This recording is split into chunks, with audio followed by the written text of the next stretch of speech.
अरुणा आसिफ अली भारतीय स्वतंत्रता संग्राम की उन बहादुर नेताओं में से थीं जिनका योगदान बहुत बड़ा था, लेकिन आज के समय में उनके बारे में अपेक्षाकृत कम चर्चा होती है। उन्हें अक्सर भारत की स्वतंत्रता की ग्रैंड ओल्ड लेडी कहा जाता है। उनका जीवन साहस, त्याग, देशभक्ति और सामाजिक न्याय के लिए संघर्ष का प्रतीक है।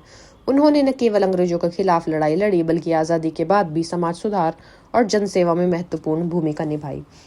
प्रारंभिक जीवन। अरुणा आसिफ अली का जन्म 1909 में एक शिक्षित और संपन्न परिवार में हुआ था। उनके परिवार में शिक्षा और नैतिक मूल्यों को बहुत महत्व दिया जाता था। बचपन से ही वे बुद्धिमान, जिज्ञासु और स्वतंत्र विचारों वाली थी। उनकी अच्छी शिक्षा प्राप्त की और आगे चलकर अध्यापिका, टीचर के रूप में काम भी किया।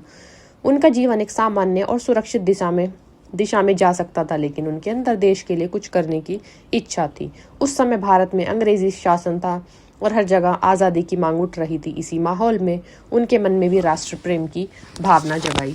विवाह और जीवन का मोड़। उनका विवाह आसिफ अली से हुआ, जो एक प्रमुख वकील और स्वतंत्रता सेनानी थे। यह विवाह उस समय सामाजिक रूप से अलग तरह का माना गया, क्योंकि यह अंतरधार्मिक विवाह था। लेकिन अरुणा जी ने समाज की परवाह किए बिना अपने फैसले पर कायम रहकर यह दिखाया कि वे स्वतंत्र सोच रखती हैं। विवाह के बाद उनका जुड़ाव स्वतंत्रता आंदोलन से और गहरा हो गया।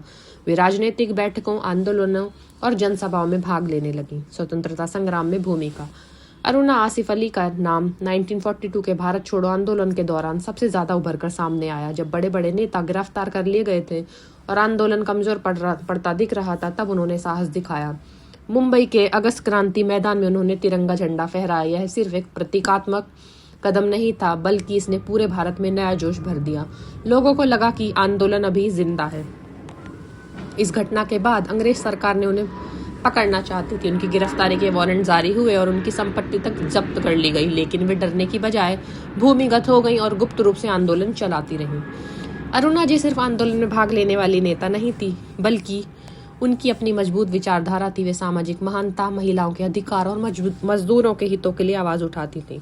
वे इंडियन नेशनल कांग्रेस से जुड़ी रहीं, लेकिन बाद में समाजवादी विचारों से भी प्रभावित हैं। उनका मानना था कि आज़ादी का मतलब सिर्फ अंग्रेजों से मुक्ति नहीं, बल्कि समाज में बराबरी और न्याय भी होना चाहिए।